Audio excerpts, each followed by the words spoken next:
How long is this session, this one going for?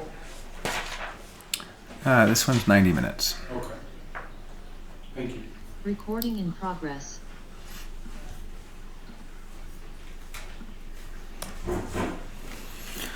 All right, welcome to Base Theory Day 1. This is a talk called Base, the Fundamental Building Blocks of the Maya.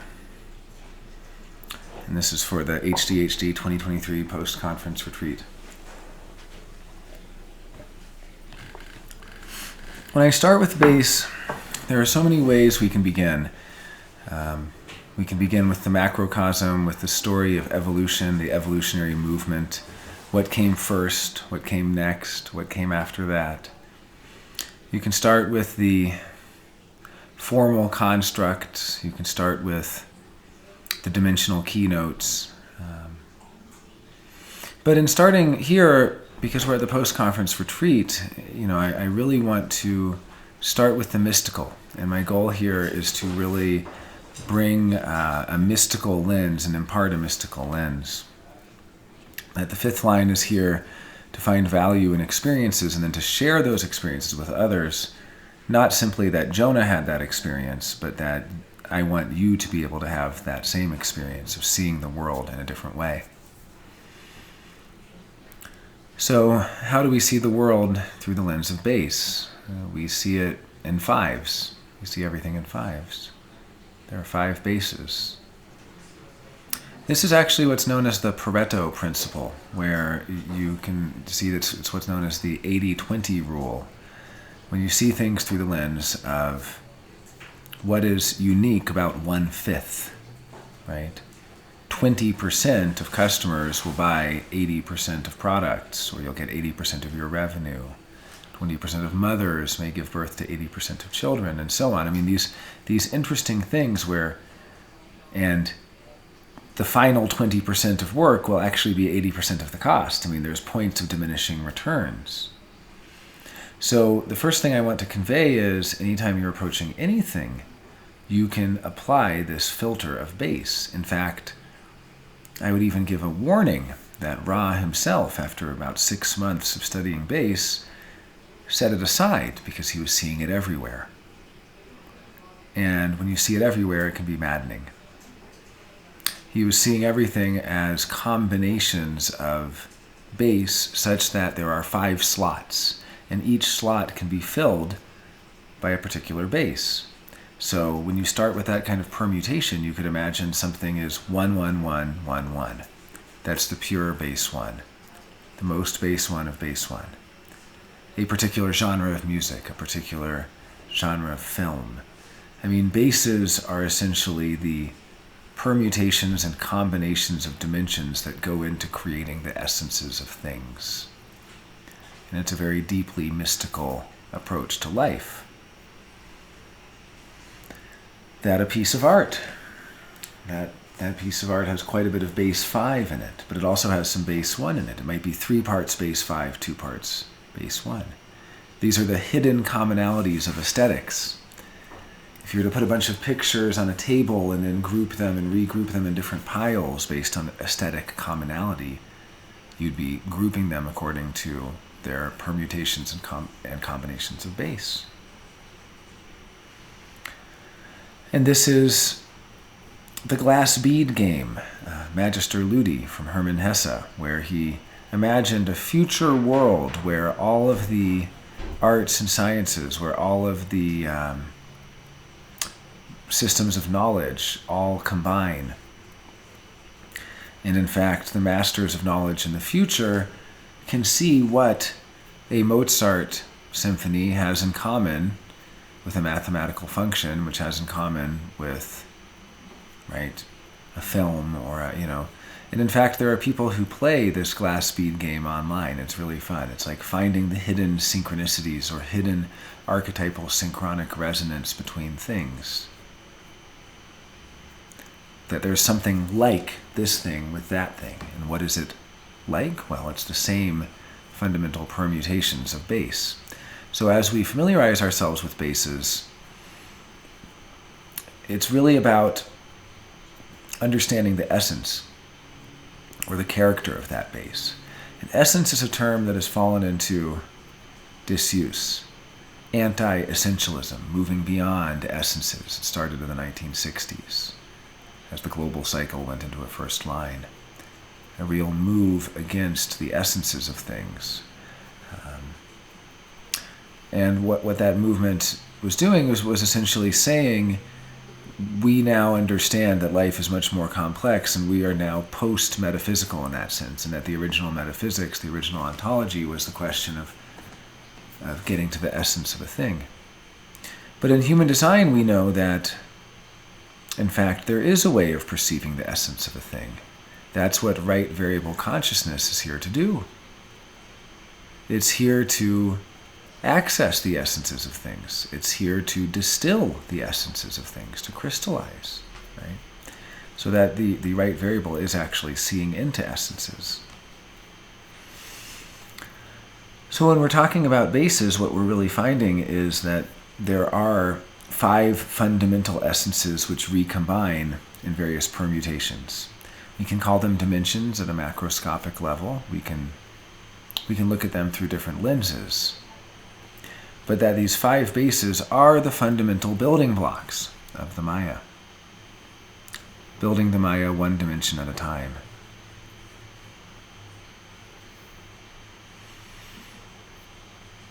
So, as we know, there are 5 bases, 6 tones, 6 colors, 6 lines, 64 gates. This is simply, at the mechanical level, what we're looking at when we talk about base. Is the smallest division. And it's interesting that there are 5, right? Everything else has 6, the hexagram and so on. It's kind of funny because not even really that there are 5. As we'll see, the 5th base is the space between the bases. The 5th base itself is space. So it's actually answers some interesting questions we have. That it's in some sense there are 4, but then there's the 5th aspect of it. And then when we get to the level of tone, color, line, this is why the 6th tone, 6th color, 6th line is kind of added as a transitional. It's about transitions. And so when we're just speaking technically about base, what we're referring to is in the crystals of consciousness, there are 3 levels that we look at. There is the point where the neutrino stream enters the crystal. That's the base. We can almost call it the angle that it enters. There's only 5 possible angles, so one of those 5. There's the frequency within the crystal itself, the tone, which we know is the cognitive underpinning of psychology and also of the physical intelligence. And so we know, I like to think of tone almost like a Princess Leia hologram, that as the ballet dancer is dancing, the tone in every crystal of every cell in their body has a representation of their full body dancing, and that if they're living according to their design with their PHS and so on, and they're not in transference, that image that's within every single cell is matching the manifest image of their body moving in all the pirouettes and so on. That the tone is a sort of a holographic representation of the entire form. And then there's the exit frequency, which is color. And of course, if the exit frequency is off through color transference, the tone doesn't make it out. And there's a distortion, and the cell has the image of what they're trying to do, but they stumble and trip and fall because it's not making it out.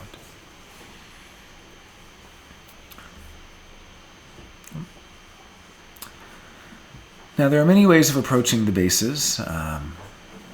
One way is to look at them in combinations of yin and yang, what are called diagrams. You'll see that the top and the bottom diagram look the same here. That's just a peculiarity of this particular image. It's actually going yang-yang, yin-yang. I guess it's actually going the other direction. Yin-yang, yin-yin, and yang-yin. So, but either way, these are the 4 different possible combinations. It's because of the way the arrows are moving in the image that... and then there's the space, right? So that's the 5th base. And this is from the Great Commentary, a classical Chinese text. Yi holds the ultimate limit whence spring the two primal forces, yang and yin. The two forces generate 4 digrams, and the 4 digrams generate 8 trigrams. And so the way this works is through division. We start with yin and yang, and then we can see that each of those, we already have a redoubling effect. It's like an interesting point made by Lacan, which is that there is no dual relation, because the moment you have a binary, you automatically have 4. And the reason is because you can recombine each of the elements with each other. He says even a 5-year-old child will tell you there are not 2 genders, there are 4. Because the moment you have boys and girls, you have boyish boys, girlish girls, boyish girls. This is how archetypes work. They always redouble. And so you can see this proliferation out of yin and yang to yin. There's the yin of yin and the yang of yin immediately, and then there's the yang of yin and the yin of, and so on, and the yang of yang. And then from there they differentiate further to create the trigrams. You can also look at them as the father, the son, the mother, and the daughter. And this is how Ra often refers to the bases when he's describing the double yang, the elder yang versus the younger yang, the elder yin versus the younger yin. And then we have the glyphs. And these glyphs were all but one of the images that came out of Ra's encounter with the voice. The only other image that's not in these glyphs is the image of juxtaposition, which looks kind of like the base 1 glyph in the bottom right here, except that instead of the point, the infinitesimal point touching, it's the long side. And here's the labels of what base those are, in case you want to get your base tattooed or anything like that. And while these seem inscrutable or arbitrary, the deeper you go into base, the more you understand certain of the reasons why, and some of the information encoded in these images. That base 1 starts to make sense about the point, the infinitesimal point that almost touches between the yin and yang there. Base 2 starts to make sense, how it's ornamented and adorned with these dots, decorated like a Christmas tree, and so on. And now we can start to see that they have relationships as well. And that one of the fundamental approaches to base theory is to look at what bases do not have relationships to each other. That the 1 and the 2 are diametrically opposed and do not connect except through the 3 and the 4. The 3 and the 4 are diametrically opposed and do not connect except through the 1 and the 2. That there are these fundamental impediments, goads we can call them, the goads of humanity, which we'll get into later. And these fundamental problems, the problems of the inaccessibility of one dimension from the other. I mean, when you get into base theory deeply, not only do you see the world in a different way, you understand human design in a very different way, and you start to understand, for instance, the difficulty of strategy and authority and things like that. And how if strategy and authority is trying to get us in touch with movement, which is to say the reactive, the ability to actually have bottom-up new sensory input coming in that we can actually experience and that we can actually take into account, well, base 1, which is all about movement, the living élan vital of life, the vital energy of life and life force energy, and that is a pure movement, well, base 2 is the mind. And look how far away the mind is. The mind that pauses time, the mind that allows thinking to occur, which is something that can occur within, well, although interestingly, thinking is actually more base 5 because it's a process operating on the mind, retrieving information from the mind, and so on. But I guess you can say that the mind is the space within which thinking occurs. And it's different from movement. and it's distant from movement. If we look at one of the fundamental understandings of base 3, which is the body, we can see that the mind can get in touch with movement through getting in touch with the body, following sacral response, noticing emotional clarity. But if we look at base 4 and one of its fundamental keynotes, which is design, which we know is the unconscious, the mind can also get in touch with movement through the unconscious, through the spontaneous images that appear in the mind's eye, which I guess you could say is the connection between 2 and 4. And so we'll go into the keynotes in a moment, but I just want to show interesting extrapolations and deconstructive work that you can do simply by the relationships of the bases to each other. So the first exercise is to deconstruct a painting, a song, a film into its constituent bases, which you'll be learning how to do as we familiarize ourselves with the qualities of these bases. And I'm looking forward to talking about, okay, what's the formula for this genre of music? What's the formula for that? And so on. And well, I think it's 2-2-2-3-1 or something like that, right? But I also think it's really interesting to now not even looking at the exoteric, but going into the esoteric and seeing structurally how the different dimensions are configured such that to get in touch with the movement, the mind has to go through its unconscious or through its body.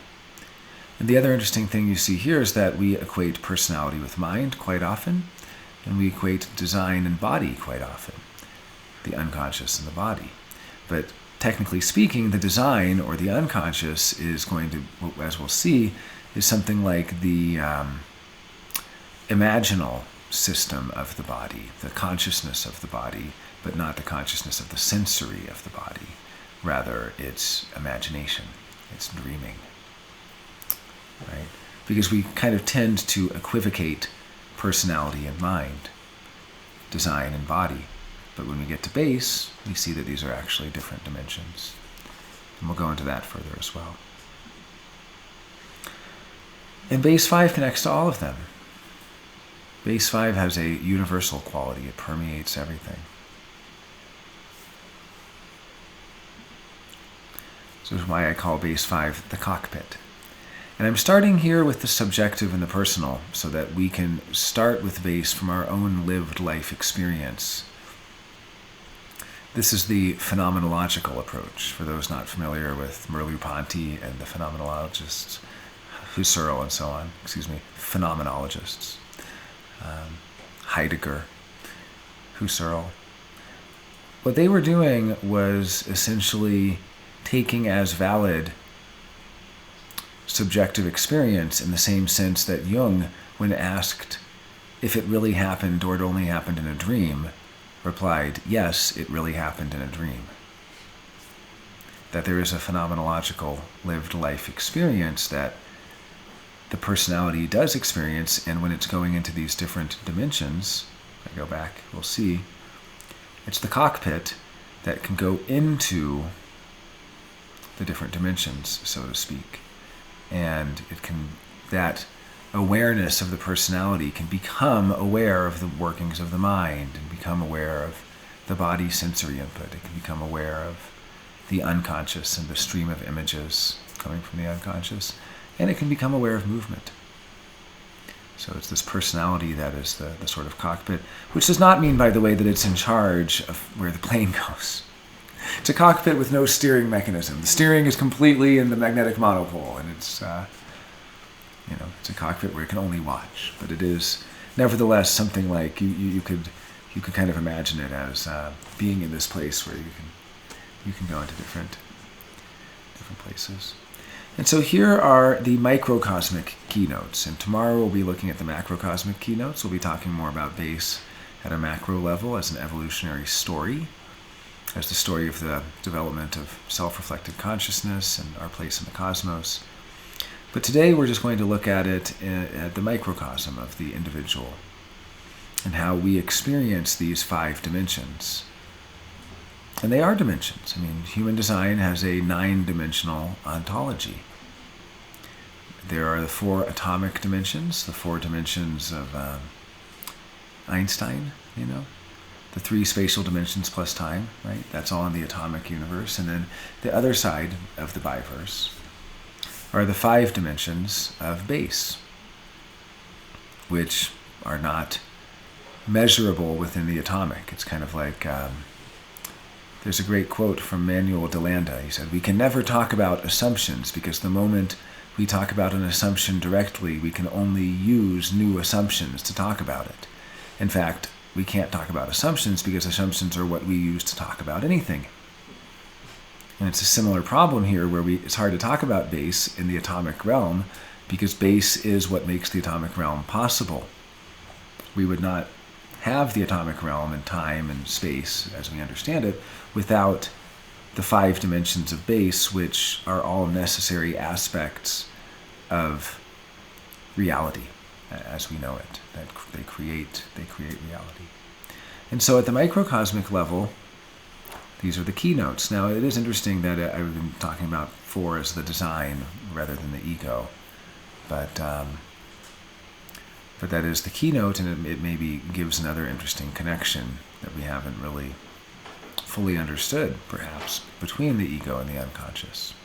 That we assume the ego is conscious, but for the student of Jung, he actually likens the ego to an iceberg, where part of it is in the realm of consciousness, but a lot of it is underwater, and that the ego actually has these unconscious cognitive functions as well.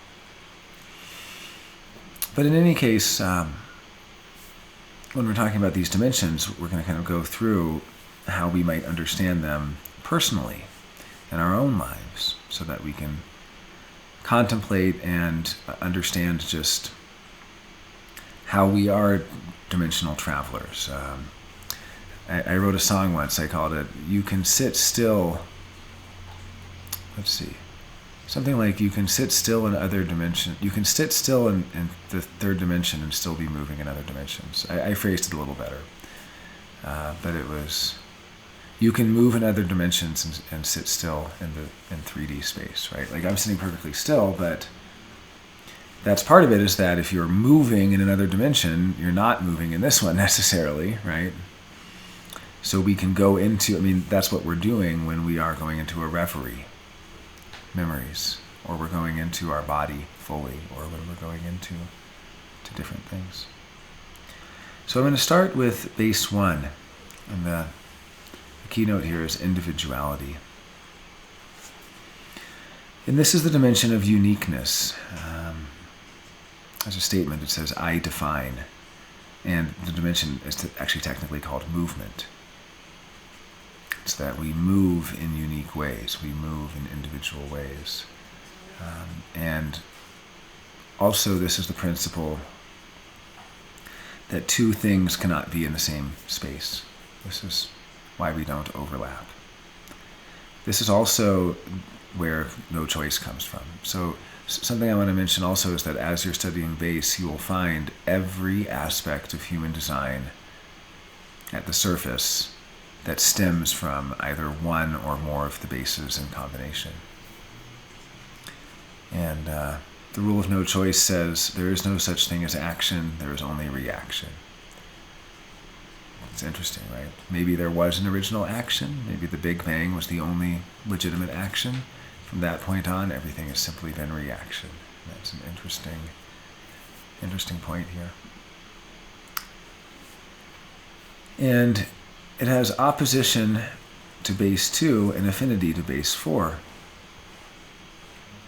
So the opposition to base 2 is pretty clear. And even though the arrows go in both directions, there is a special affinity each base has with one side. And in this case, base 1 has an affinity to base 4. So movement is connected more to the design, to the unconscious and dreams and so on. But if we imagine the personality in the cockpit, pure presence of the personality, what is it doing when it's going into base 1? It's losing itself in movement. It's joining as the whirling dervish, spinning and becoming one with the spin, to where the body vanishes The memory vanishes. You can spend, you don't remember your own name. You don't have access to the mind, to memory. And the design vanishes as well, the unconscious. I mean, if we think about these as different dimensions we go into, the dimension of pure movement, it's like martial arts, it's like dancing, it's like anything that requires surrendering fully to the dance.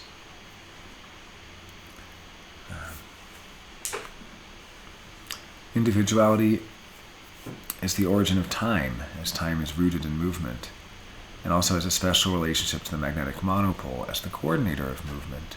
Remember, this is where the principle of no choice came from. So we're already seeing the connection, no choice, time, and the magnetic monopole, which takes us where we need to go. And this starts to feel like we're getting around into some very interesting territory where, like I was mentioning about, well, you move one direction and then everything else changes to take you back to where you needed to be anyway. That the magnetic monopole is coordinating the movements. And then we have the keynotes. And these are the 5 components of uniqueness. And these are quite mysterious and quite poetic, and I don't expect us to spend too much time with each of them, but one of the exercises we can do later is go deeply into these keynotes. This is some of the great mystery that Ra has brought us with base that can be disentangled, that can be deconstructed. And it's to realize individuality is activity, but activity is reaction. Reaction is limitation. Limitation is perspective. And from perspective, we get relation. So what it's really saying is uniqueness is about individuality, that 2 things cannot overlap. Uniqueness is about activity, that they don't act the same. It's about reaction, that they react differently in different situations. I mean, we've seen how something Michael said about people in human design is that it would be very hard for a writer to write them because they react unpredictably. You're expecting them to react a certain way, and then they react in a way that really expresses their individuality, and you go, wow, I never would have thought of that. They have a creative reaction, you could say. How they react is their limitation. We know that we're surrendering to being part of a very narrow band, that not everything is for us, right? And then from that limitation, we get a perspective, and from that perspective, we develop a new relation, a way of relating.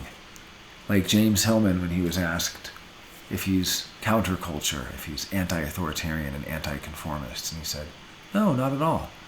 I simply stand slightly askew to the daily round. That being for or against something is still too homogenized for us. That we're just slightly askew, having our own perspective, our own way of relating to it, our own way of reacting to it.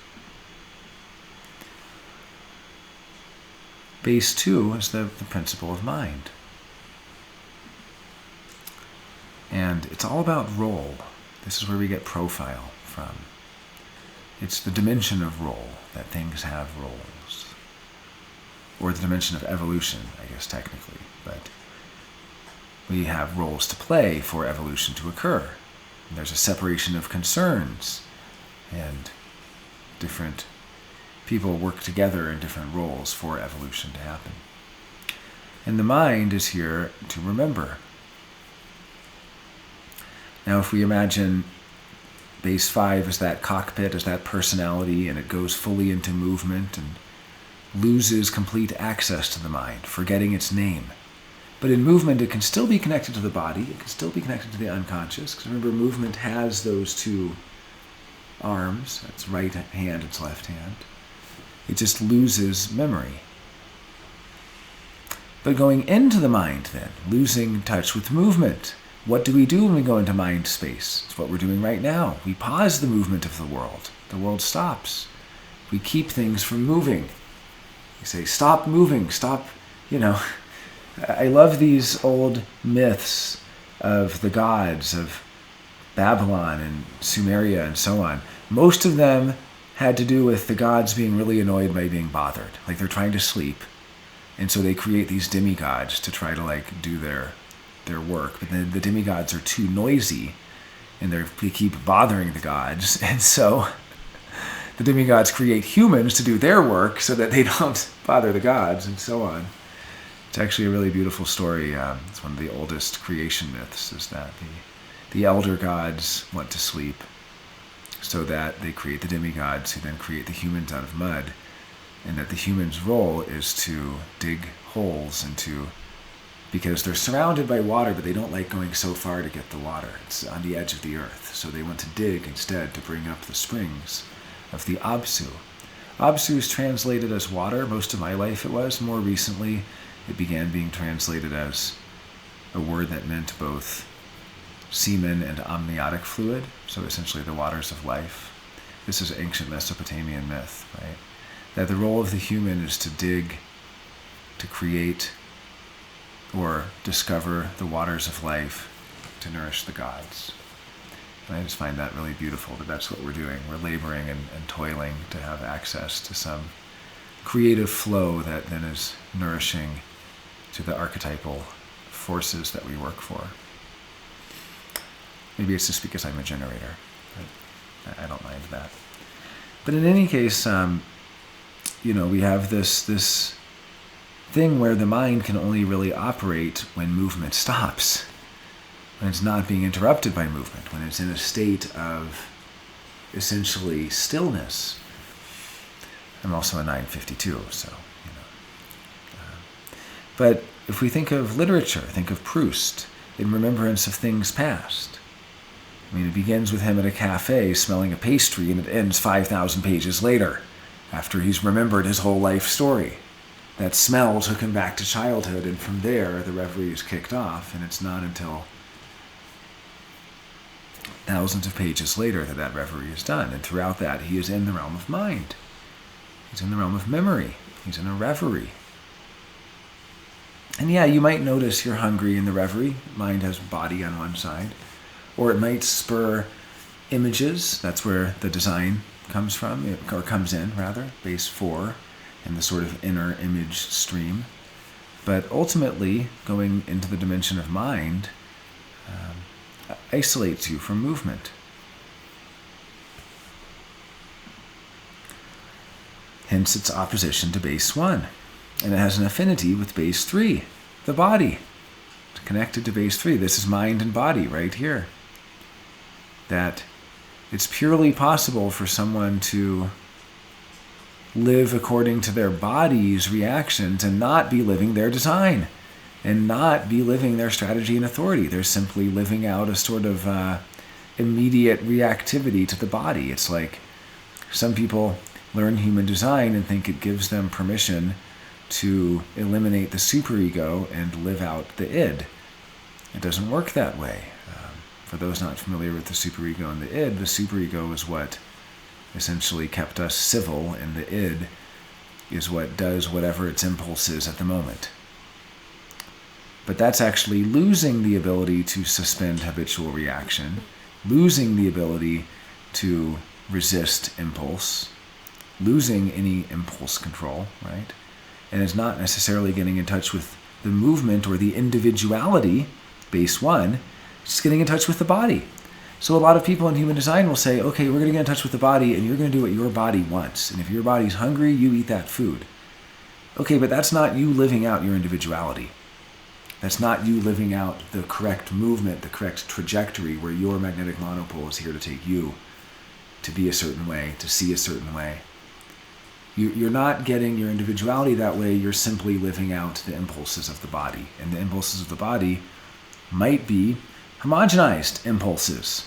They might be impulses of the cells that have never lived out the individuality. So they might just want to eat junk food. I don't know, right? They might want to stay homogenized. The body is not what it's about. People say human design is about living out the life of the body. Well, kind of living out the life of the design. Really, it's about living out the individuality. I mean, we know it's not mind, okay, but it is these other things. It is the body and the ego, or the design side, and individuality. And we see how the mind and the body kind of collude in that sense. That you can't really trust the body any more than you can trust the mind. I know that's probably pretty heretical. What you can trust is the individuality, what you're here for, just for you. But how do you get there? Well, you can get there through the body. The body will tell you because it has connection to it. But it also has connection to the mind. The body can introject just as much conditioning as it can access the actual individuality in the movement of the person. So this is about the growth of mind and the evolution of mind. And this is why there is only short-term existence, so that the mind can evolve. It accumulates and it dies, and then it accumulates more and dies, and so on. And the individual mind may die, but the greater mind continues evolving. And this is the dimension of evolution, which can only occur through the incarnative process. Long-term existence, the mind would stop evolving. It would just fix. It's not connected to movement. It accumulates and accumulates and accumulates, and then it fills up, and then it's done. And then death, come back, empty, fills up, fills up, fills up, fills up, death, come back. This is how the mind works. There's no movement that could flesh it out so completely. It's an ontological memory that only accumulates. It's like everything you've ever done in your life creates a longer and longer tail of memory. It's binaristic. It's the source of the left and right variable, this base 2. There's really interesting things. This is straight from Ra. That leftness and rightness come from base 2. They have different roles to play. It's about role. And it's binaristic, and it's death and rebirth, one of the greatest binaries, how the mind grows. At the macrocosmic, this is gravity, and we'll be looking more at the macrocosm tomorrow. Gravity is glue. At the microcosmic, this glue is expressed as memory. Memory is the glue that glues things together, that keeps them from falling apart. It's not like a fish that says, oh, that's a pretty castle. Oh, that's a pretty castle. Wow, that's a pretty castle, as it swims around the castle in the tank, right? It doesn't necessarily remember it's the same castle. Every moment it sees a new castle. Oh, what a pretty castle. But we have memory that glues us together. I'm part of this tribe because I remember what they did for me. I'll never talk to you because I remember what you did to me. The glue that keeps us together in different places. And it's deeply judgmental. You'll see one of its keynotes at the macrocosmic level is taste. Another is related to love, which in truth is the deepest judgment of all. I love this one and not the other 8 billion. I love this one more than the other 8 billion. Talk about judgmental. Discriminating. No other will do. Only this one will do. That's love. Interestingly, Charles Sanders Peirce said love is metaphysical gravity. It's what pulls us together and holds us together.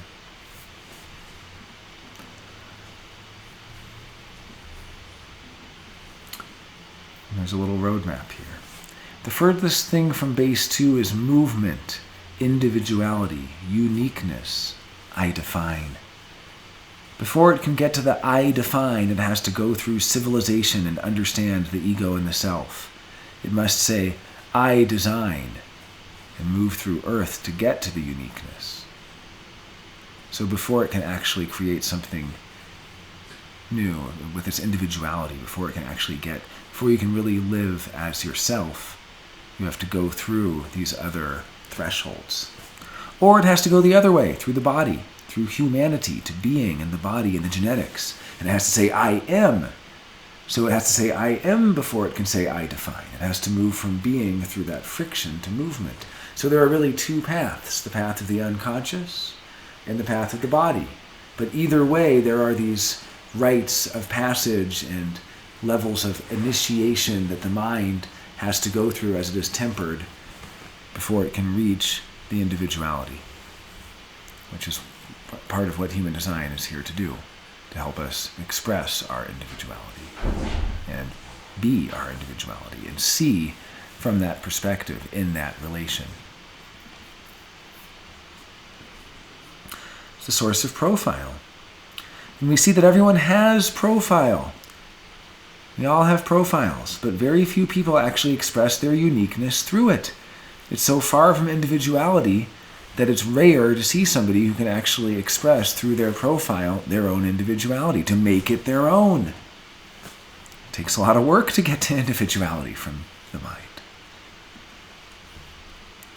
And we have the 5 components of role: character, separation, nature, integration, and spirit. And I'm going to talk a little bit about how you can deconstruct these keynotes. Because, by the way, these keynotes are also signposts. They're signposts for, if this is your personality base, are you really living your design? Are you really getting to that individuality? Are you still homogenized and falling into the homogenized way that these components play out? Are you making your role your own if you're base 2, so to speak? Are you moving in your own way if you're base 1, and so on? I'm base 2, by the way. So the first thing you notice about base 2 people, if they're really doing it right, is their mind. Right? They have an encyclopedic mind. They have a great memory. If you're a base 2 and you're having memory problems, something's not right. You're not really living out what you're supposed to. And the first keynote we have here, the first component, is character. And what this has many meanings. I mean, on the one hand, building character, tempering character. On the other, what we call a character actor. That person's a real character. But what I'm trying to give you is the ability to position the world in a context of base. And so if you look at what character is all about, this is everything from being someone of character to what we would consider a character actor. You know, people who have particular flaws in their character, even what we call character flaws. And this is where we get the keynote of separation, because the character stands out, and they were isolated because they were different. They were not from the same culture that they grew up in, perhaps, or they had something that set them apart. They had a speech impediment, or they had a physical disability. And that separated them and essentially made them stand out from others, where they were picked on as kids and pushed and so on. And from that separation, they got to discover their nature, their real nature. Are they good-natured? Are they ill-tempered? They get to find out what their nature is. But only through separation, only through alienation, through isolation from the group. They have something that sets them apart, that doesn't look like others, and so on. And once they've discovered their nature, they must integrate and bring back into the group and reintegrate into society. They were cast out as lepers. They discovered their true nature. They either became bitter and angry and frustrated at the world, or they were able to find success and come to peace and find satisfaction in their lives, surprise, and so on. They were disappointed or they were surprised by the world. This is the tempering of the spirit, ultimately. The tempering of can they withstand being separated because they experienced racism, because they experienced sexism, because they experienced any of the isms, prejudice against them, ableism, people who made fun of them for what they were seen as character defects, which of course are not character defects. In fact, what it's really about is in that separation, they get to discover what their nature really is. If their nature truly is good-natured, if they can be gracious and generous of spirit. Or, second lines, in my experience, have had more road rage than any other base. Sorry, second bases. Not second lines. They just want to be left alone. They're fine with it. But second base has this difficulty of character and the question of character and the signpost of whether they're a trustworthy character or untrustworthy character, whether they're good-natured or ill-tempered, and so on. And you can extrapolate from this and start to see the world in such a different way. I mean, you can see character actors, for instance, mostly base 2. Those actors who aren't big movie star personalities, but you recognize them in every film they're in because there's something that makes them stand out in separation is not the individuality. Again, it's maybe even a commonality they have with, it's almost like a trope, the tough guy mobster with the eye patch they're tropey. They're not individuality. It's a role to play. The bad boy, the this, the that, these roles. Although we'll see that there is a difference. Maybe bad boy isn't a good archetype here because that might have more of a base 5 quality to it. As we'll see when we get to base 5, that it is more of a personality thing. But certain characters, I mean, I think of the scene in Game of Thrones where I forget his name, he's a leader of one of the Northmen, and they're all talking about what they're going to do in the north. And he points his finger at a guy, and then a dog comes by, the great white dire wolf, and bites his finger off. And they were about to fight before that, but then he's missing his finger and he's bleeding, and he looks around and then just bursts into laughing and says, "Well, that settles it. Let's do it," kind of thing, let's stop fighting.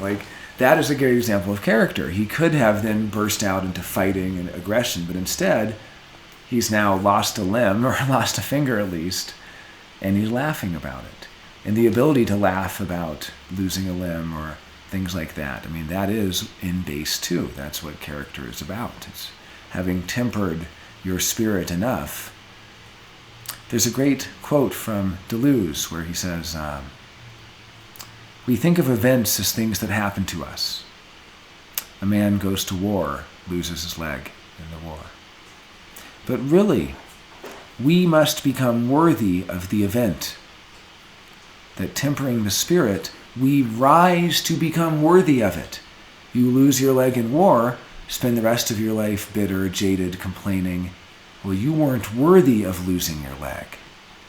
The lepers and the people with disabilities and so on, they are the ones who have proven their worth at rising to become worthy of having had such a misfortune befall them by the tempering of the spirit that allows them to continue loving and living their life and to integrate from that in good nature. Right? It's very different. Someone who is a victim of a terrible tragedy, they must become worthy of having had that tragedy come to them, rather than complaining, poor me, I had this tragedy occur. And so many people, when given that opportunity, cannot rise to the event. They do not become worthy of the event that befell them.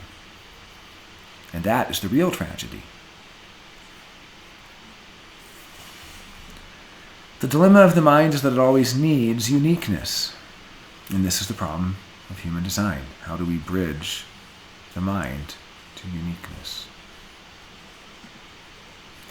The mind and uniqueness are bound together. And these are the keynotes that we've looked at from base 1 and base 2. Right? Character is bound to activity. That was the first keynote we saw in base 1, activity. Base 2, character. The character that doesn't move is not interesting. If you are not operating correctly, then your activity won't be correct and your character will suffer. Separation is bound to reaction. Coming to know through reaction what to separate from. The reaction to your emotional states, the reaction to your sacral response, the reaction to your spleen, the reaction to soundboarding, the reaction to the lunar cycle, however it is, There's a reaction that indicates what we need separation from in order to get to our individuality and to embrace that. Nature is bound to limitation. Nature without limitation is chaos. And nature is a limitation. Integration is bound to perspective. We bring our perspective back to the group that we share it with through our outer authority. And ultimately, spirit is bound to relation. That we find our spirit through our relation. And it hurts our spirit when we have a poor relation, when the relation breaks down. And it helps our spirit soar when we have that beautiful relation that enlivens the spirit. Base 3 is the body. And so we've already imagined from our cockpit, we've gone into the pure movement of individuality where you're playing baseball and you become the ball and you hit it and it flies, or you're F1 racing, you become the car and you're in that pure movement. Nothing else exists. We've also imagined going fully into the mind, where you're in such a deep reverie. It's like there's that great Dennis Johnson line where he says, "It was so long ago, but on a night like tonight I can reach out and touch it.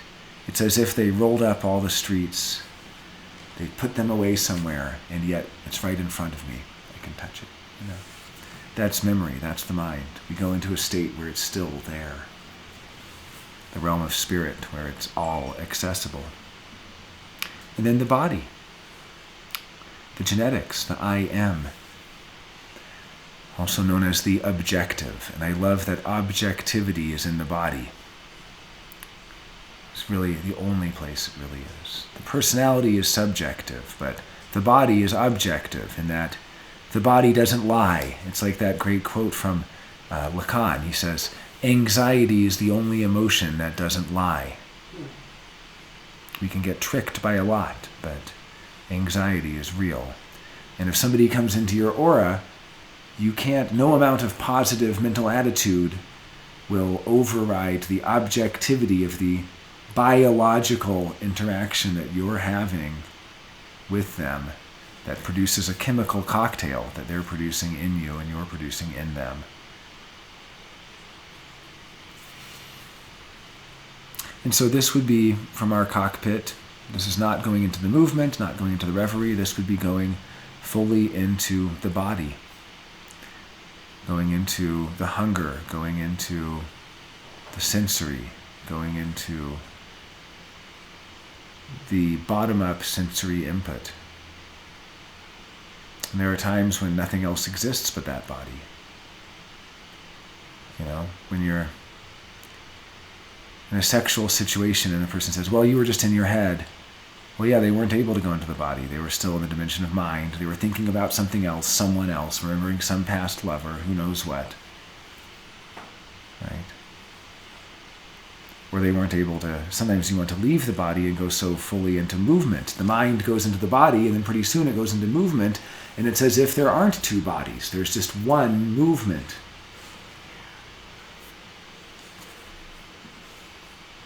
This is where we realize that if the form is operating correctly, everything else takes care of itself. Matter interacting with matter is what we call sex. A quote from Ra. I like that. Kind of reminds me of Adam Phillips was asked what psychoanalysis is, and he says, "Psychoanalysis is what happens when two people don't have sex. When two people agree not to have sex. That's the only rule. Can't do that, so we're going to talk." Right? No matter interacting with matter. And it's about the genes. And the genes control humanity through its sex drive, through attraction to what they are not, attraction to where they are undefined. This is how we're controlled and how we're sort of kept in the program. And this dimension is breaking down as the way is being paved toward the rave, who will be a part of the first conscious penta, an entity for which I am will no longer exist. And we can see the many problems of the body, and the problems of fertility, the problems of sex drive, the problems of all these problems that are occurring in this dimension. The dimensions of being and design, or the body and the ego, at the level of microcosmic keynotes, have a difficult time with each other. It must be bridged through the individuality or the mind. So we again see the same pattern of the inaccessibility of particular dimensions from other dimensions.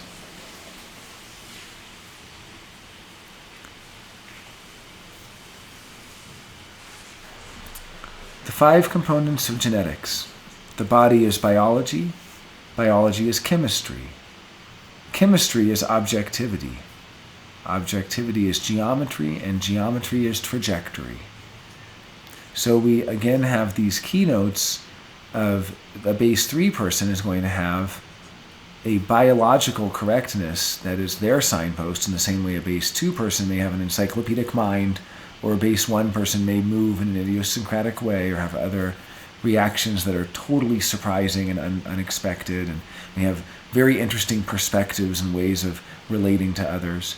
Not that we don't all have these things. We all have biology, we all have chemistry, but that there's a special importance for your personality Sun-Earth base, that these are then keynotes that you can use if this is your base. And I just love that the objectivity is in the chemistry. That is where we get objectivity, is in the body. It's like John Beebe, the great Jungian, who was trained in a certain manner, but it wasn't until he realized that he was actually feeling in his body what the other person was going through. And so he developed his own somatic approach, where he would be talking to them or listening to them, and he would start to feel things in his body in different places, probably where he was undefined, we would say. And that from there he was able to get to the truth. That the words were not the truth, but the objectivity of what he felt in his body was the truth. The chemistry that was being produced in him was the truth. Someone saying it's going to be fine, but it doesn't feel fine. Or saying we're meant to be together, but you feel a sinking feeling in your stomach. It's not about the words. That truth is not a linguistic phenomenon. It emerges at the level of the chemistry. And the 4th base, the ego, also known as the self, which says, I design.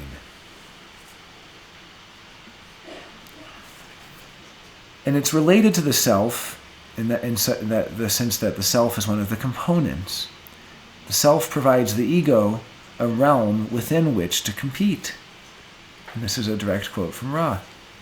I've paraphrased some of these, but this actual part of it. The self provides the ego a realm within which to compete.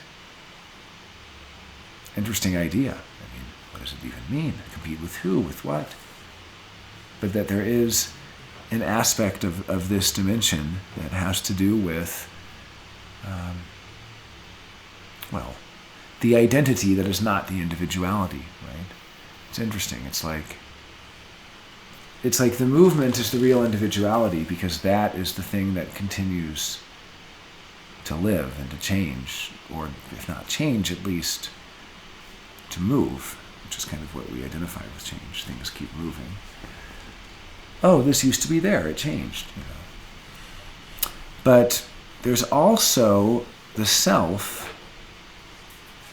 which says, I'm not going to put up with that, and I'm going to compete against, I think this is a better way of doing it than that, and so on. And basically, Ra, who himself was base 4, said if there were no base 4s in the world, everyone would be a sheep. We would all be sheep doing what we were told. Base 4 is what says, I'm not going to do what you tell me. I'm sure Zach De La Rocha was a base 4, right? Zach De La Rocha, is that his name? Rage Against the Machine. So, I won't do what you tell me. That's his famous line. The ego has the greatest difficulty with the body, just as the role has the greatest difficulty with individuality. And this is a slow process that goes through layers of bioreproduction and even reincarnation in order to be fulfilled. So I want to get across that this is not just a slow process of the 7-year cellular regrowth. It's a slow process that the personality crystal comes back next time. And next time it starts just a little bit closer to where it's meant to go, right? It's if you're base 3, this is the continual reincarnation that gets you closer to the correct biology, and that through deconditioning and living correctly and so on, you can have a really good biology in this life, but some things are permanent. Some damage has already been done, and you need to reincarnate to have another chance. And the 5 components of the self. Ego is Homo sapiens, humanity. Homo sapiens is growth. To be human, the law of humanity is growth. I mean, we must. But growth is decay. Decay is continuity. And continuity is manifestation. And we are not going to get all of the deconstructive juice out of these today. I mean, each one of these sets of keynotes could be contemplated for quite some time.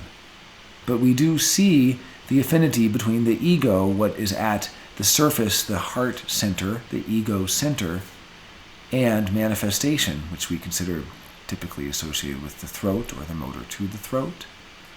But yet there are affinities. The manifester is here to act once and not have to act again. The ego works once and continues to profit from having done that work. Things like that. And just what how these keynotes tell us deep aspects of our human condition. And I think we should return to these keynotes after tomorrow's look at the macrocosmic, because the macrocosmic is actually going to help us understand, when we look at the evolutionary story of how each base leads to the next base, how there are different necessary, I see it through the perspective of roles. I'm base 2, necessary roles, right? But you could also see it in a different way, just that these are the constituents or components of the unfolding of the development of human consciousness in history. And that base 4 is there to design systems, and then it helps to understand how systems grow, but then they decay. And we make an institution, we design a school, a prison, a business, a service, however it is, and then from that growth comes the decay. There's institutional decay. What Howard Schultz calls organizational narcissism, where the organization itself develops a sort of a personality disorder, if we could analyze it. I love that James Hillman said, we spend far too much time, to paraphrase him, blaming people for problems instead of looking at that we should actually psychoanalyze buildings. That building has dark windows. What is it trying to hide, That building has bright lights. It's really a toxic environment, and so on. But that is how humans engage in these systems that have been designed, that design the way it's going to work. And if the base 4 person is really good, they design it in a way that people don't even realize it was designed. They think it was just that way all along from the beginning. And that gives them continuity, and that helps us manifest in the world. And finally, base 5, personality. Pure presence. What actually does the thinking? You would think thinking is in the mind. It's not. I like what Jacques Lacan said. Someone said they were thinking and mentioned the mind, and he said, "That's funny, you're thinking with your mind. Right now I'm thinking with my feet. I did think with my head the other day when I walked into something." That the thinking is what's aware of what inputs are coming in from different places. Whether those inputs are memories, what you were reminded from or by, of, or whether it's bodily sensations, or whether it's something coming at you in movement, or whether it's an unconscious image becoming conscious. And this is the dimension of space. And space is actually primarily acoustic, which is an interesting thing. We think of space as visual. but to really give a sense of space as an acoustic thing. And this is the illusion of freedom that goads us on, as well as the homogenizing force of music. I like what Ra says about that, about how, because it's in everything and connected to everything. And just to think about the music from your childhood, the music from your teenage years, which is so ingrained in you. Years can go by without hearing it, and then as soon as you hear it, all the words come back, the melodies. Everybody sings along. And here we have the 5 components of presence. Personality is type. Type is fantasy. Fantasy is subjectivity. Subjectivity is rhythm, and rhythm is timing. And these will be keynotes for anyone who is base 5, like Mark here. So many people in this past week at the conference have just said how much they loved meeting Mark at the conference and how unforgettable it was. And that's really a symptom of his refinement in his process, a word that he actually used to describe what human design does, is it's a process of refinement. And what Ra says about base 5 is that the vast majority of base 5 people, you won't remember if they're at the party or not. Oh, that person was there. What was their name? Was it Sally or Sue? Was it? You can't remember. Was it Jim or was it Jack? We don't remember because they blend in with the space around them, because their personality, as the principle of personality, does not express individuality, not expressing its uniqueness. So it blends in, right? But these are signposts you can use to see that a base 5 person really is living their design. The first is type. And type really means, this is why when I mentioned the bad boy earlier, I said, well, maybe that's more of a base 5 thing. Because the type is kind of like one's type.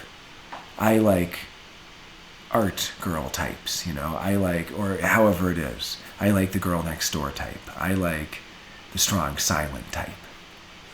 These are the types that we sort of archetypes. But it's different than character. It's different than the character actor who is such a character and so on in base 2. This is more, I guess it's more related to what I would think of as a Hollywood celebrity, a personality, a TV personality, a Johnny Carson or a Conan O'Brien or Letterman, or these kinds of personalities, where they embody a type, and that type can actually make people have certain assumptions about them, and expectations about them. I mean, it's like the 5th line.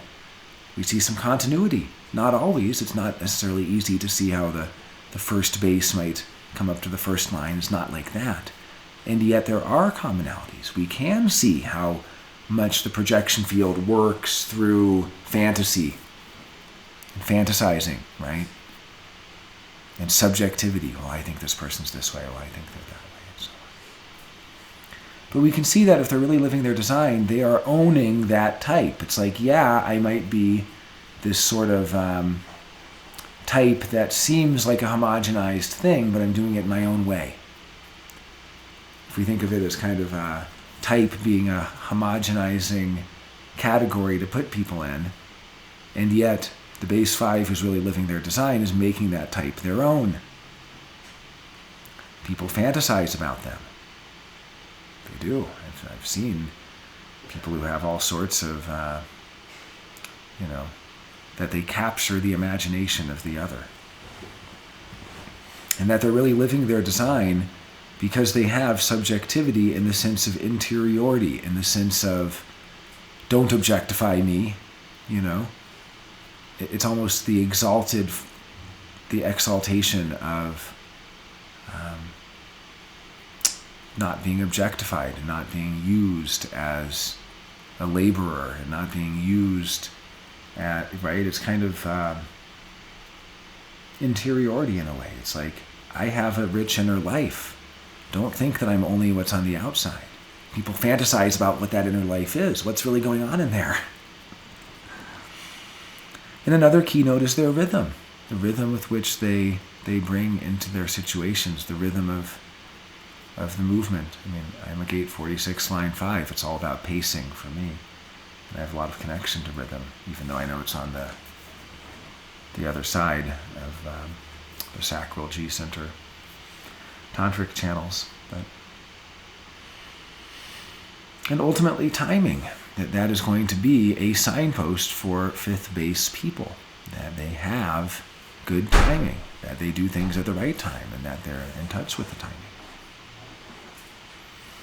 You can take the activity of character, the biology of humanness. It comes together to make type. So you can see that just as we were looking at the combinations of all of the first set of keynotes from base 1 and 2, you can also look at the first set of keynotes of base 3 and 4. Well, you combine that first keynote of each of the first 4 bases, all the other bases, and those 4 come together in the synthesis that is the fifth base. So this is an exercise that you can do if you're really interested, and it requires quite a bit of deconstruction. But you can take the reaction of separation and the chemistry of growth. It comes out as fantasy. The limitation of nature and the objectivity of decay. I mean, these are some very deep keynotes. I think any critical theorist or contemporary philosopher would be challenged to come up with a deeper set of formulas that express some of the harder to understand truths about the nature of reality, and truths that I don't expect us to get immediately here, because these are things that take time to unfold and really take time to dig into. But this is giving you the formula so that you understand how, if you want, you can explore these keynotes. In the perspective of integration and the geometry of continuity that comes out as rhythm. I mean, how powerful is that? That one's rhythm has to do with their viewpoint when they come together with others. That's what we had at the conference this past week, the perspective that emerged or was brought into the integration or the communion with others. And then the geometry that essentially allowed for the continuity to occur. Basically, the design principle of continuity is all about not letting things be chaotic. Base 4 people enforce continuity through systems and through institutions and things like that. And together, those things come out as rhythm. And then finally, the trajectory of manifestation and the spirit of relation, which together makes timing. And so I realized that this is something like an avant-garde word salad poem that ChatGPT could have made if you just asked it to talk about, sort of come up with its own theory of everything. And yet, as you sit with these keynotes, they take on deeper meanings, and you find ways to understand them. And this is the final slide, and I'm just going to leave this for us to kind of contemplate. And then we'll take a short break and open up to Q&A. But these are the 10 goads of humanity, as Ra calls them. And really the 10 challenges or problems, or however you want to look at it. Between individuality and the mind, that is activity versus character, reaction versus separation, limitation versus nature. I mean, each one of these you can see epic novels written about.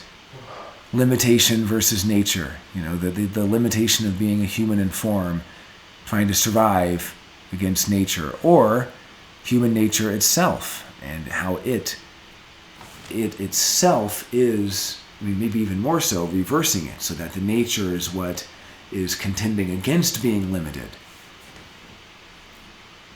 Perspective versus integration. Well, I can see from this perspective, but now I have to live in my community and live with my family, and I have to be around other people. I have to deal with the community, the problem of how do you keep your own perspective and not be homogenized and conditioned. relation versus spirit. How do I keep my spirit healthy in this relationship? How do I relate to others and engage with them as individuals in communion in a way that respects our spirits? You know, these are these fundamental problems where if you're a writer and you're looking for your next great epic, this is a Rosetta Stone. It's like, just like pick one, you know, you have an epic novel. I mean, humanity versus biology. These are really deep problems. And then here's where we can see where they come from. Individuality and the mind, of course, being opposites, and then the body and the ego. So that's it. Thank you all for attending today. We're just going to take a short break, and then when we return, we'll open it up to Q&A, questions about bass, comments, anything else. So just a short break. Thank you. Thank you so much. Very nice, very nice. Thank you. I don't care what that bass personality is.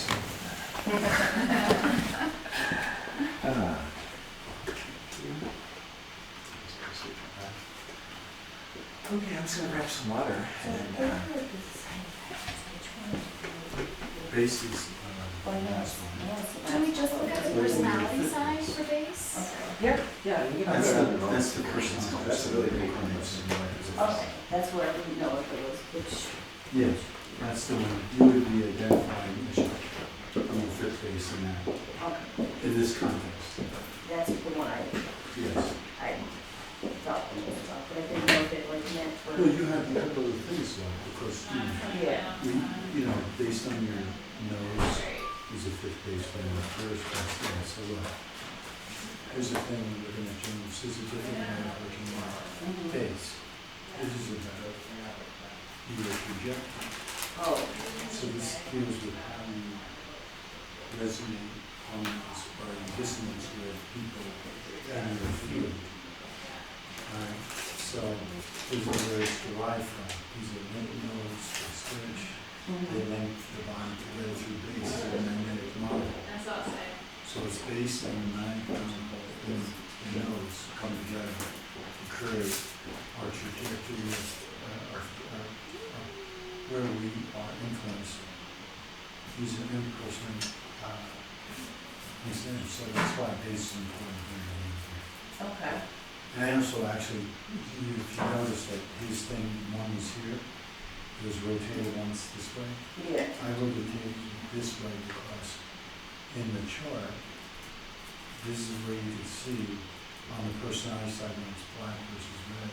Oh, okay. This is where 2 is on this side, 5 is in the middle. But when you have 5, that's my middle, 5 is in the corner on the design side. So that's why 3 is in the middle, but 3 here is over here, so that's why Okay. there's a combination of things. But what Yeah. we're learning today is basically about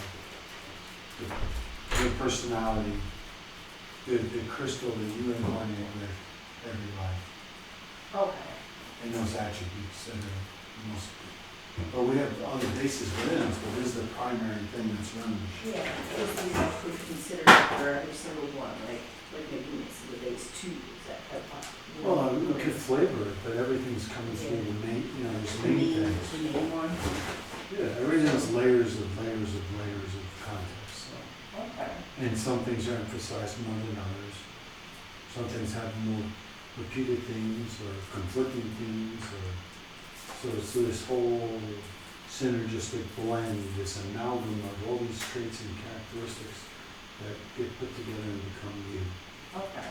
So this part of you is that fifth base that enters the meat, incarnates. It doesn't make any difference that my fifth base here is. No, that's just showing your detriments for your line level. Oh, okay, gotcha. That's Not getting for line, the- not for base, not for tone, Okay. not for color. Color, okay. It's just line, 8 line. Yeah, sure.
I'm just going to let people join as they will. And we'll start the Q&A.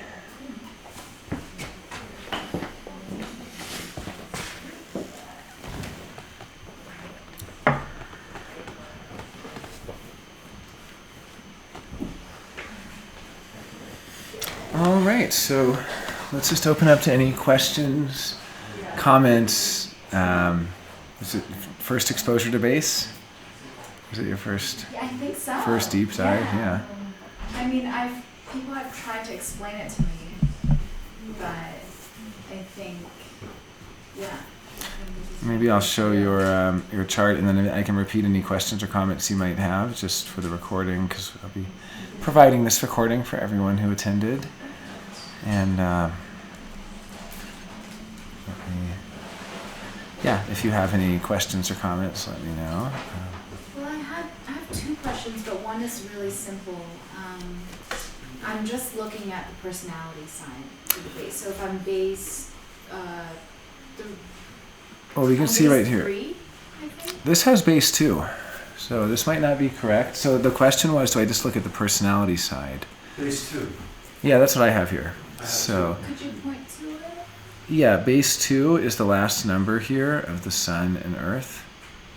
So you see how it's gate 60, line 6, Oh, yeah. color 5, tone 2, base 2.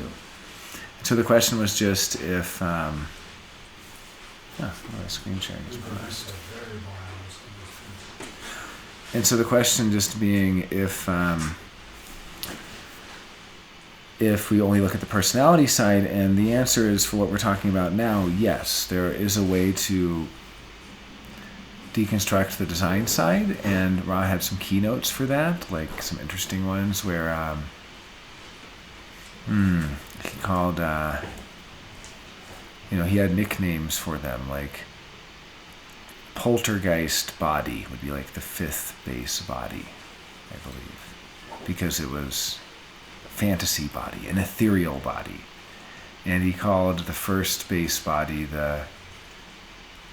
not the gadfly, but he had a funny nickname for it. But anyway, so there are some nicknames, and I might be able to dig those up. Bass 2 was the sumo body. I mean, these were just kind of funny, interesting keynotes that Ra came up with for it. But that was not a major part of his study of bass.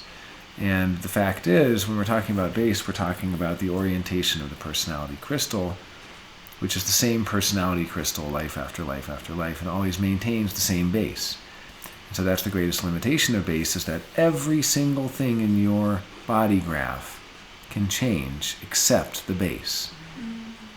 I remember when I first learned this, that I would only ever always be the same bass. It's kind of, what? I'm only ever going to get 20% of it? I felt the same way when I learned about bardo, that the most bardos you can experience is one full one and then 2 partials, and there's 6 possibilities. I'm like, I have to come back again and again. It's like, gotta catch them all, come back to get the different bardo experiences. But we don't get to get all of the bass experiences. We only get to get our bass experience. So that's also humbling, knowing that we will always be working on the same project, that life after life after life. When we talk about life's purpose, we're not talking about the purpose of bass. We're talking about the purpose of profile and incarnation cross, which is what this life is here to do, to help you get to the next step in the overall project of that bass. So if my project is a bass 2 and your project is a bass 2 is to bring spirit, to temper our character so we don't have angry outbursts, and bring spirit to people, and help enliven their spirits through integration. Well, what did we do this time, right? You came back as a left angle cross of distraction, and you came back with this stuff in your backpack. That's what you packed for the trip. Didn't need a compass. Didn't need, no compass for this trip. You don't need it, because look at all of that perseverance in the route. Look at all of that ability to try again when something doesn't work, and to keep trying, right? So what did you mean when you said the difficulty of character with the base 2? Right, the difficulty. So the question is, what did I mean when I said the difficulties of character with base 2? Well, if we look at the base 2 keynotes, which I have right here, we'll see that the keynotes have to do with character, with the individual character, that lifetime after lifetime after lifetime, you're developing your character through separation, through experiencing prejudice and people being mean to you because of certain things that make you different from others. You see it with the character. You see people with eye patches and missing teeth, and not that they're based to it on people that have that, obviously. I mean, we all have different aspects of these things, and they're familiar to all of us. It's hard to guess somebody's base in that way. Be eccentric. To be eccentric, yeah, exactly. That base 2 is kind of the eccentric, who's a little bit, made fun of for being eccentric. And so that separates them from the crowd, and out of that separation, they have their 40 nights in the desert and get to discover what their true nature is. Maybe when we go on the camping trip tomorrow, we'll just send all the base 2s off in the desert. They'll get kicked out of the group, myself included. And then we can discover our own nature and see if we bicker and if we feel envious. And I mean, like I was saying, the story of the man who lost his leg in the war, and then did he become worthy of having lost his leg? A reversal from him saying, I deserve so much better than having lost my leg. Deleuze says, no, it's the opposite. That the most blessed are the mute, the deaf, the lame, or whatever term. I mean, it's not really politically correct to say that, but in his language. So it's really, do we rise up to the occasion? Does our spirit rise up to become worthy of the tragedy that has befallen us? That is the base 2 question, and that is something that lifetime after lifetime the base 2 is experiencing, so that yes, you have your profile, your incarnation cross, that's your purpose, your life's purpose. This is bigger than your life's purpose. I just recently rewatched the movie Cinderella Man. That's a really good example of character, like what you're talking about here. Yeah, During and the Great Depression and... Ashley says the film Cinderella Man is a great example of character. It's about the Great Depression and sort of the power of spirit to triumph over adversity, and that's a real base 2 theme. No, I haven't. That's really interesting. And Ashley is base 3, Yep. which we'll see when we look at the macrocosmic keynotes tomorrow. They're here to keep things moving smoothly and to maintain the status quo through making sure people have their needs met and things like that. Basically taking care of the body. Is it kind of through a relationship? Is that sort of a medium, or is it really literally the Well, body, your own body? Well, I mean- that could depend on the Godhead. Yeah, the question was, does base 3 keep things moving through relationship? And then Mark commented that depends on the Godhead. Yeah, it's true. What quarter you're in is like purpose fulfilled through relationship, purpose fulfilled through mind. So there's different layers of it. But as we'll see tomorrow when we go into the macrocosmic, base 3 is sort of here to keep everybody cooperating. How are we all going to cooperate? And one of the main ways they do that is through sex and food. But just keep everybody really cooperative. So Mark says, what did you say? Oh, a 3-5, and we're missing the 3. Yeah. So there's a 3-5, but he's missing the 3. Yeah, but you're base 5, and Mark is one of those unforgettable base 5s. The base 5 that, if there is a human design talk show, night, evening host. Can't everyone see Mark as like the next Johnny Carson or something, showing up with the suit and just kind of dun dun Nice dun. sports coat. I guess that was the Muppets theme actually that I started thinking. Hey Jonah, is there any correlation with having the same base, for like your design, your personality, sun, earth, and your nodes? So Krista's question, if there's a correlation between the nodes and the personality side for the base. I mean, basically, it's going to be, I think, one in 5 people, so it's not that uncommon. Yeah. Because whatever one you have, there's a 1 in 5 chance that the other one will be the same. Just on average, it's just math. But so it's not so uncommon. We haven't really talked about the quality of the nodes, for the nodal base, but that is a very deep area of the study of base, and what it has to do with is fractal lines and how we connect to others. And actually, Mark has been making these incredible images. Let me just show the image that. Oh yeah, and well, if you would like to, I mean, I want to be respectful of Mark's time here and not.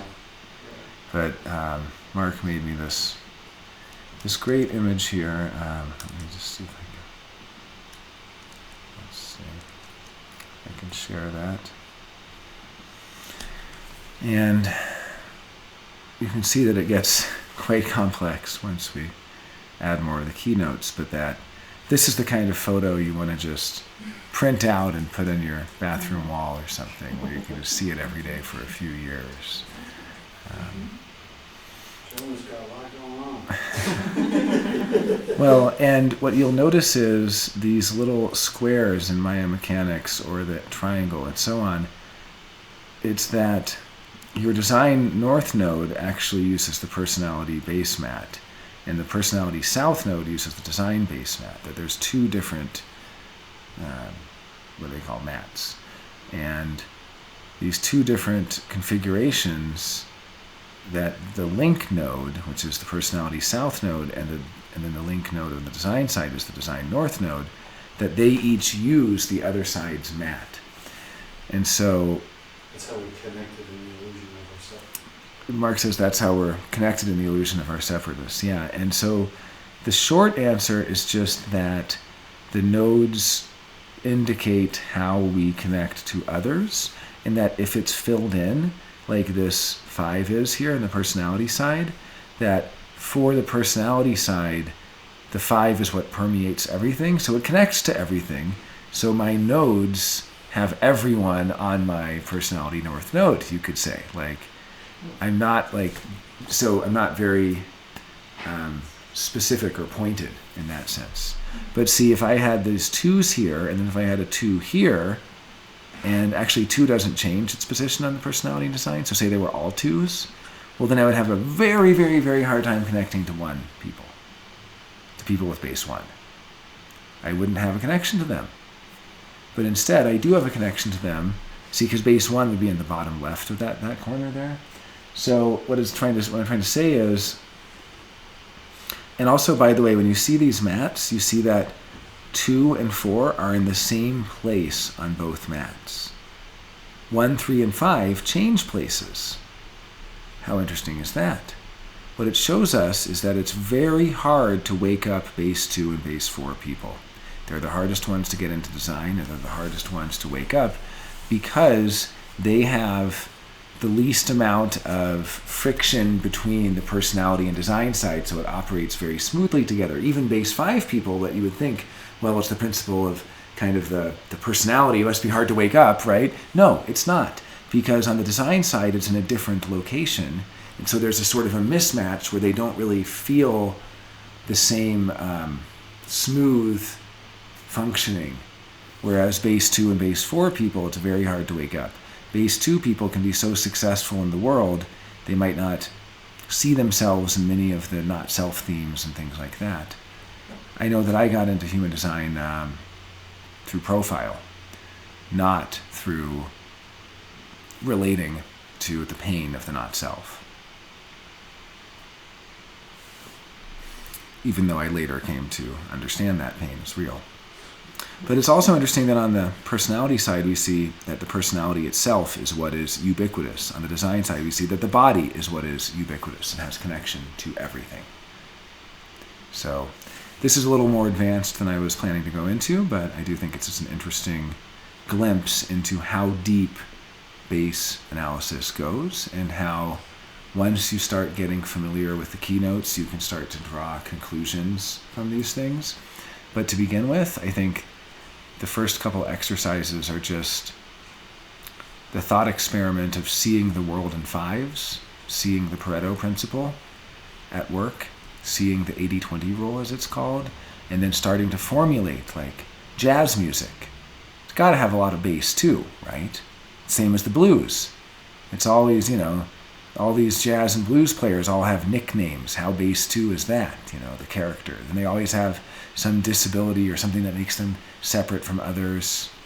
They wear a certain hat. They're called a certain, they all have, it's like one leg, blah, blah, blah, or like, they all have nicknames like that. Like pirates. Pirates are very bass too, just as a theme. But jazz and blues is also very bass too. But you see the difference. Blues is probably, at least a lot of blues anyway, is more bass 2 with bass 3, because it's very comforting music. Jazz has more bass 2 with bass 1. Think of the avant-garde movement and experimentalism of the jazz. How much more movement there is. So 3 parts bass 2, 1 part bass 1, 1 part bass 3. Or 2 parts bass 2, 2 parts bass 3. Maybe the ballads have more bass 3 in them, That's love-making music. Or that's dinner music. I used to play jazz piano, and my family, I still play it, but I would play it for my family in West Virginia, and they would say, Jonah's playing that dinner music. But, making love, having dinner, bass 3 at work. That's how bass 3 keeps everyone sane and happy. That's how bass 3 keeps people from fighting, right? By keeping them well-fed and well-bedded, whatever we can say. So,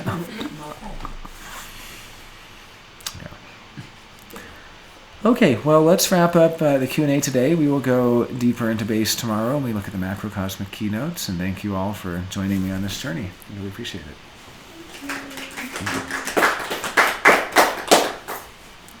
Recording stopped.